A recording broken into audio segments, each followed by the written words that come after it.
സാറേ,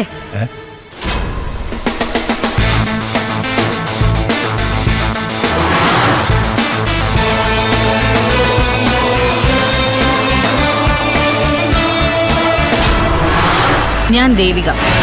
എനിക്കറിയാടി നിന്നെ.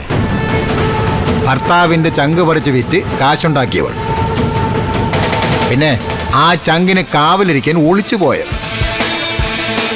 കഥകളൊക്കെ അറിയാം. എന്റെ മോള് പറഞ്ഞിട്ടുണ്ട്. നിന്റെ പടവും അവൾ എനിക്ക് അയച്ചു തന്നു. നീ എന്ത് ധൈര്യത്തിലാണ് എന്റെ മുന്നിലേക്ക് വന്നത്? പഴയ ഡിവൈഎസ്പി നടേശൻ സാറേ, സിംഹത്തിന് സ്വയം ഒരു ബോധ്യമൊക്കെ വേണം. പല്ല് കൊഴിഞ്ഞു, സട നരച്ചു എന്നൊക്കെ. ഇല്ലെങ്കിലേ അത് പഠിപ്പിച്ചു കൊടുക്കേണ്ടി വരും. മരിച്ചുപോയ എന്റെ അച്ഛന്റെ പ്രായം നിങ്ങൾക്കുള്ളതുകൊണ്ടാ സാറേന്ന് വിളിച്ചത്. എന്റെ സുധിയേട്ടന്റെ അച്ഛനെ വഴിയിൽ തടഞ്ഞു നിർത്തി ഭീഷണിപ്പെടുത്താൻ നിങ്ങൾ ആരാ? നടേശന്റെ വാക്കുകളൊന്നും ഭീഷണിയല്ല, അതൊരു നോട്ടീസാ. വീട് ജപ്തി ചെയ്യുന്നതിന് മുമ്പ് 15 ദിവസം മുമ്പ് ഒരു നോട്ടീസ് കൊടുക്കത്തില്ല. അതുപോലെ ഭൂമിയിൽ നിന്ന് ജപ്തി ചെയ്യുന്നതിന് മുമ്പ് നടേശൻ നൽകുന്ന നോട്ടീസ്. ഓ, ആ നോട്ടീസ് കണ്ട് ഞാനങ്ങ് വരണ്ടു. അപ്പൊ ഡിവൈഎസ്പി നടേശൻ സാറ് ഒരു കാര്യം മനസ്സിലാക്കണം.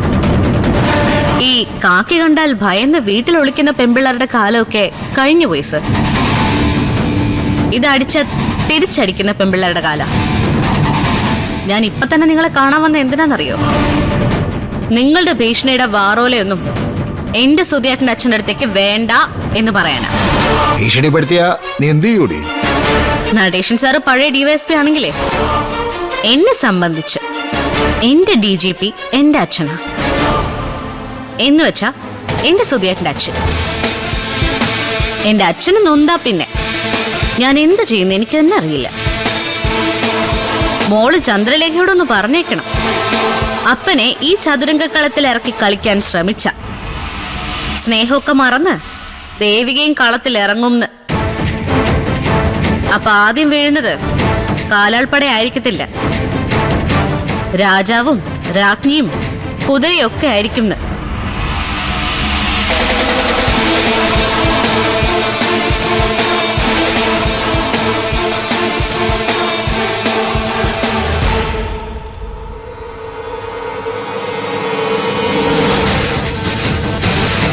അവരത്രയ്ക്കായോ? ഇപ്പൊ അച്ഛന് മനസ്സിലായല്ലോ ആള് വിളഞ്ഞ വിത്താണെന്ന്. ഇത് ഞാൻ പ്രേമിച്ചു കൊണ്ട് ഡീൽ ചെയ്യിച്ചോളാം. അച്ഛൻ ഫോൺ വെച്ചോ. ചേച്ചിമേ, ചേച്ചിമേ.